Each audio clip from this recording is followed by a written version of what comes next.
So you would like to know 5 ways to edge your mosaics? Well, you're in the right place. I'm Helen Miles and I'm here to teach you all the tips and tricks you need to make mosaics.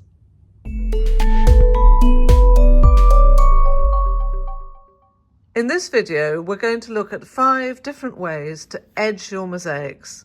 So you've made your beautiful mosaic, it's all lovely and complete, but still you've got these raw edges which are exposed. So we're going to look at different ways to make the edges clean and neat and finished looking. The way you edge your mosaics will depend on what material the mosaic is made onto. I've done a separate video on different mosaic substrates, so I'll link that in the description below. And for the moment, we're going to look at wood. So this is marine plywood. And the first, most obvious way to finish your mosaic is simply to paint the edges and paint the back to get a nice finish.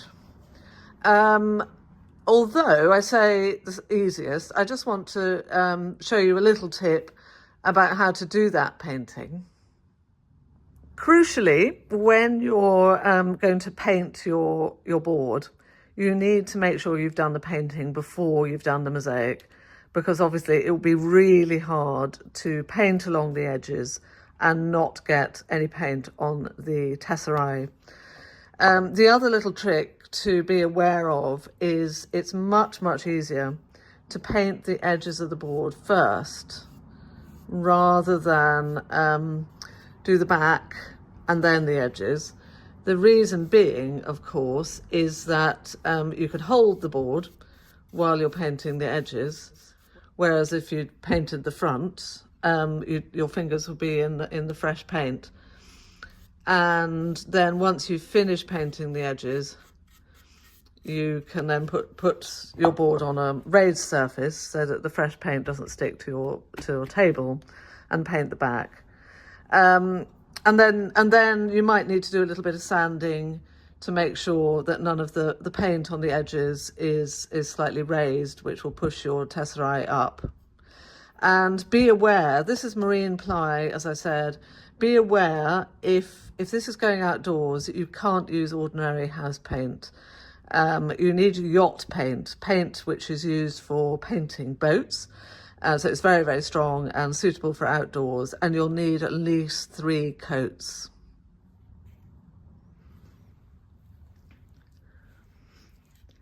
The second way to edge your mosaics is to use whole or part tiles. So that would depend on how thick your substrate is. So the trick with this is, well, so obviously this is a 2 centimetre, 20 millimetre thick piece of wood, and these are 20 millimetre tiles. So this is the top of what I'm imagining is a mosaic. And what I would do if I was edging in this way was I would lay these tiles first before I make the mosaic, so that the border is finished. And as I said, they don't have to be whole tiles. They could be quarter tiles or rectangles to cover the edges.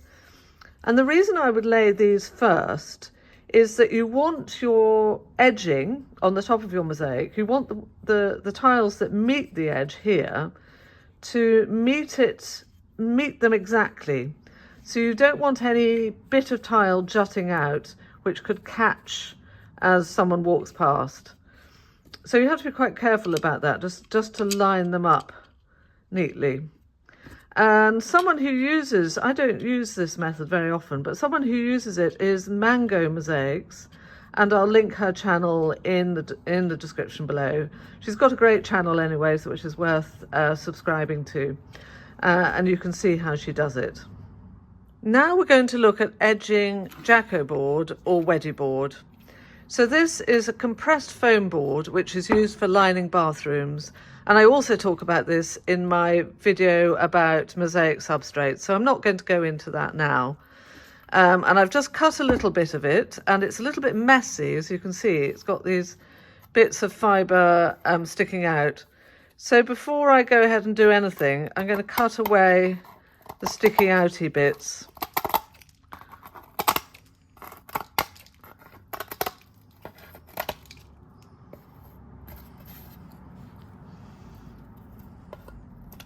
You can edge your edge your board before you start mosaicing with this sticky fiberglass tape.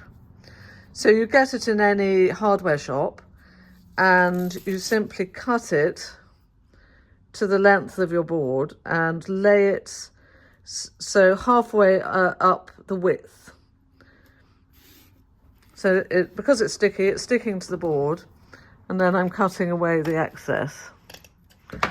And because I've only laid it halfway up, I can then turn it over and stick it down, covering the edge, and then stick it down on the other side.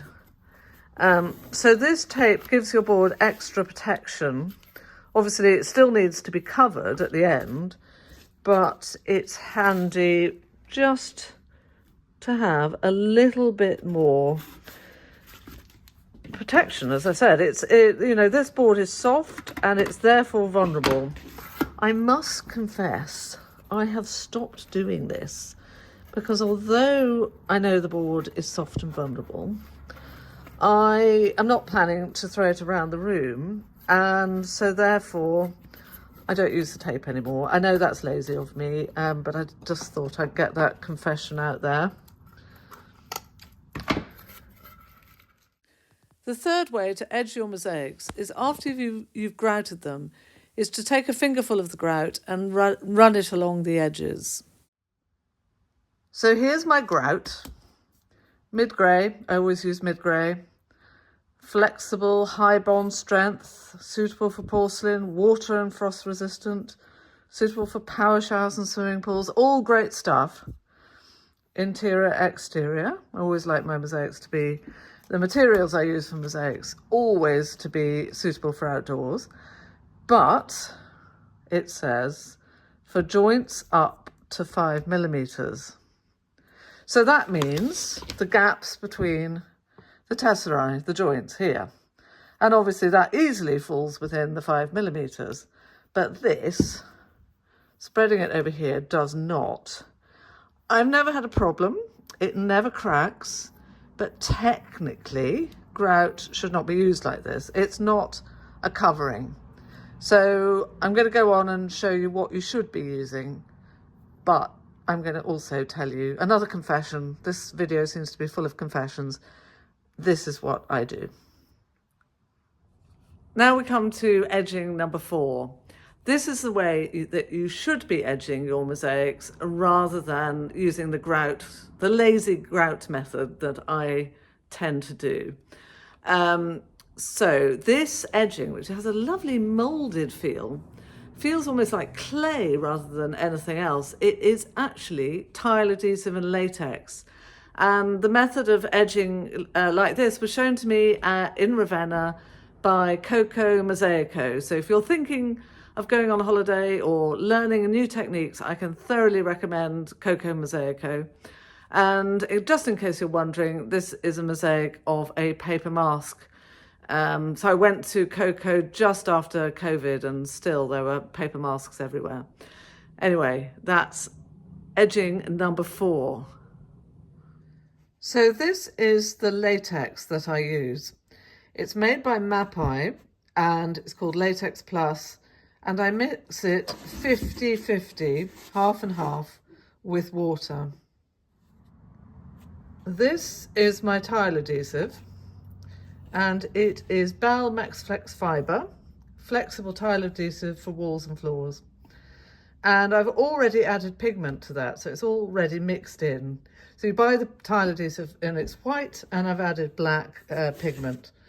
And now I'm adding a little bit of latex. Oops, let me get my tool.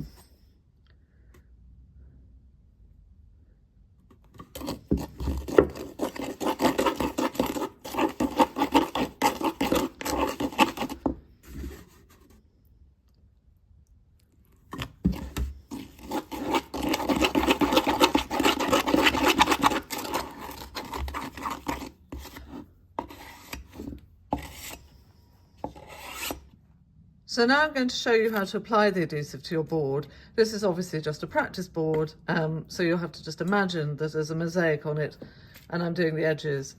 First of all, if there's any spare space on the board which isn't mosaicked, you want to put a scratch coat.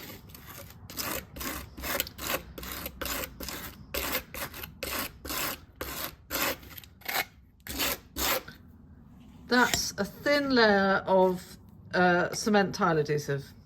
There's nothing more to it. It's just called a scratch coat because you can hear the scratchy sound, and it helps ensure that the adhesive is fully sticking to the board. Now I'm going to take a little bit more of the adhesive and create a slightly deeper bed.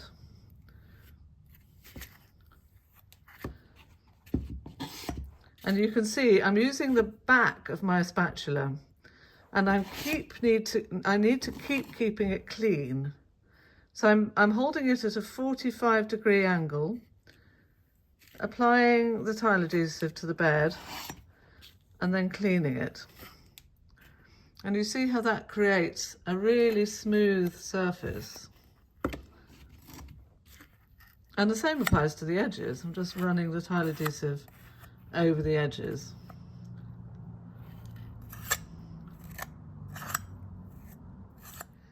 Last but not least, by any means, is this wonderful lead tape. So the tape is sticky, it's got a peelable back.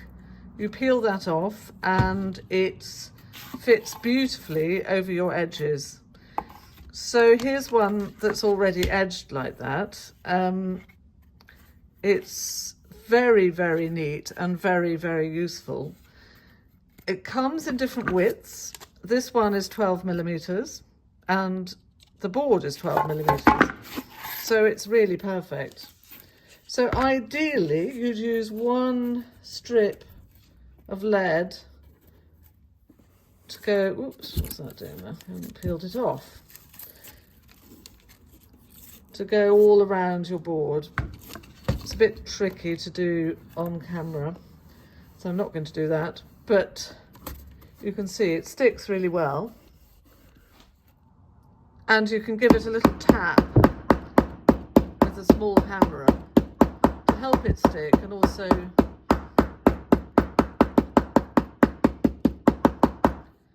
creates a nice texture. So I wouldn't recommend a tape for outdoors. You can see here, let me show you, it sticks pretty well. It sticks very well.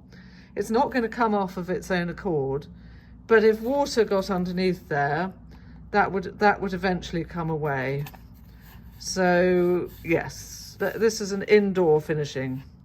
If you like this video and you'd like to see more, then please subscribe below.